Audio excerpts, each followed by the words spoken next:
Listin Diario presents the editorial from the director. Editorial for January 28, 2025.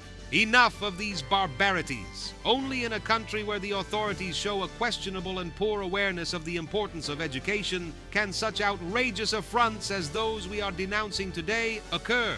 How can it be justified that a minister or a district director decides to demolish a school, leaving hundreds of students and teachers without classrooms, with the promise of building a new one in 4 months, only to abandon them to uncertainty and oblivion for years?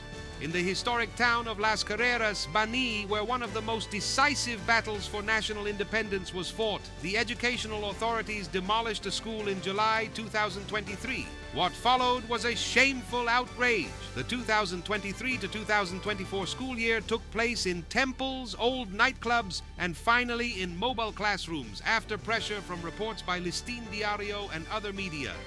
On August 10, 2024, in desperation, the entire community blocked the Sanchez Highway, paralyzing traffic to the southern region. The result? The authorities made another promise to speed up the work, while students and teachers remain even today in mobile classrooms. In Jacagua, Santiago, the pattern of irresponsibility is repeated. In March 2024, they demolished a school with the same false promise to rebuild it in 4 months. We are on the verge of March 2025, and they have not even hammered in the first rod.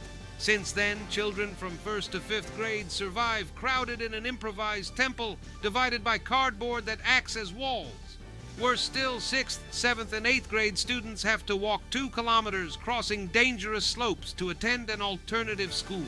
But the height of indignity is found in Tenares Hermanas Mirabal, where students and teachers have been forced to study in a funeral home. A school that has been under construction for years has barely made 15% progress, while the country's future professionals take classes in a space designed to hold wakes for the dead.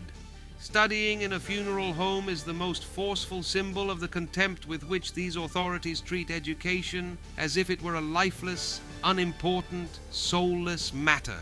Where else in the world do these barbarities occur? There is no nation that aspires to prosper with such unworthy practices and criteria regarding education. The Listin Diario raises its voice with shame and fury to denounce this disdain for the future of Dominican youth. We demand that the authorities do their duty and stop once and for all these infamies that trample on dignity and the fundamental right to a quality education.